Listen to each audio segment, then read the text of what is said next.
Abuse of people with disabilities. Cruelty to the disabled. There's something uniquely cruel about being attacked when you're already at your weakness, but it's something I endured. FND had intermittently stolen my ability to walk, to think, and even to speak. But that wasn't enough for Aunt Ethel. I was still a target, still mistreated. I was blamed for the effects of my disability.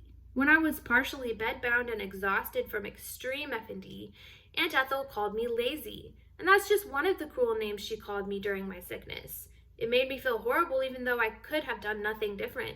And that's what I want to talk about, what it feels like to suffer from the cruelty of others when you're already at rock bottom. And they're the ones who should be helping you. If you've ever felt that way, please know you're not alone.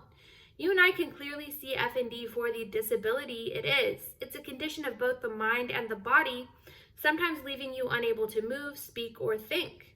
When I think of other disabled people, whether in a hospital bed, a mental institution, or a nursing home, I imagine society treating them with compassion and kindness.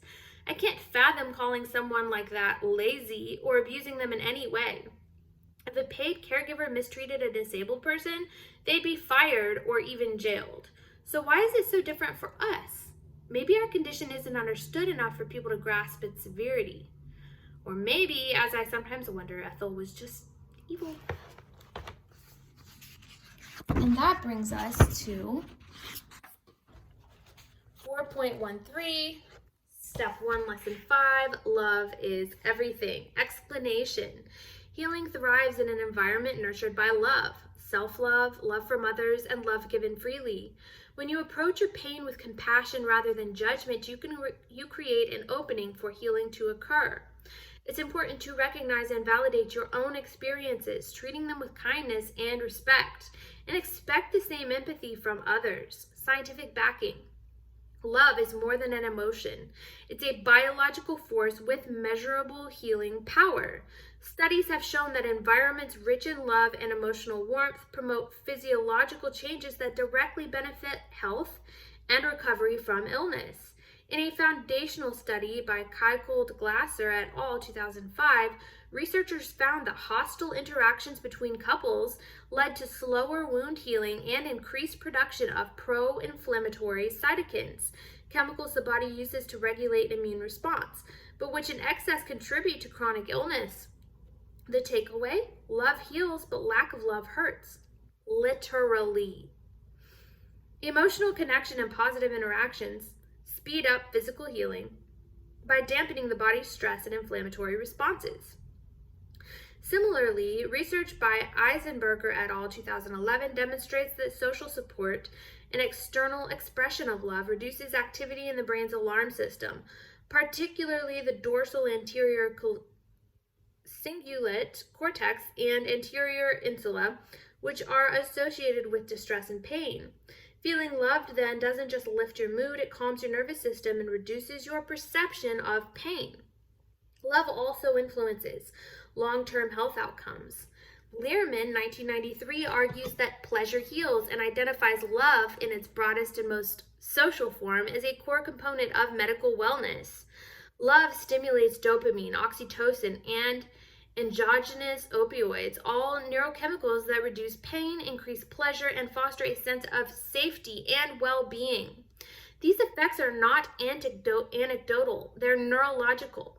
Zetmar and Newport, 2011, explain how love, particularly when expressed through gentle touch and presence, activates the parasympathetic nervous system, helping shift the body from a state of chronic fight or flight into rest and digest, a biological condition necessary for healing.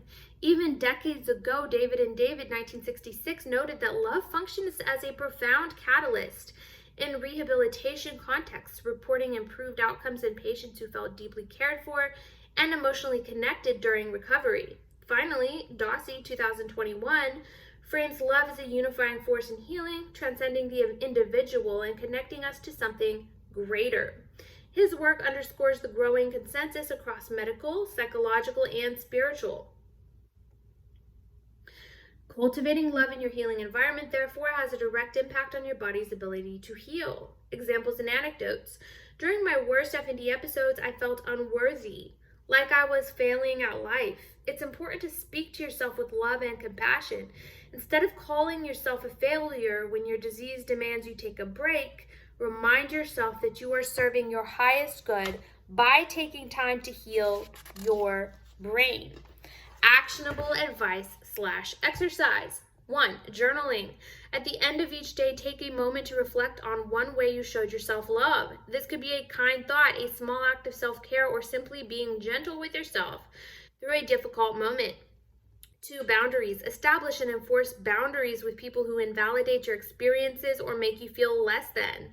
Healing requires space to flourish, and that space is sometimes best protected by distancing yourself from negativity.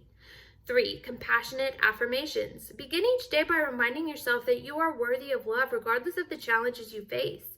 Repeat affirmations like, I am worthy of healing, or doing my best is enough. Reversal. When this lesson might not apply. Love doesn't mean tolerating toxicity. If someone consistently invalidates your experience, removing them from your life may be necessary for healing. And that is a reading from FND Recovery Guide by Alyssa Black, Master of Arts in Teaching. That's me. 7 Evidence-Based Steps to Heal Functional Neurological Disorder, Volume 1. This is available on Amazon all over the world, and Volume 2 drops at the end of October 2025, so make sure you've read this before then.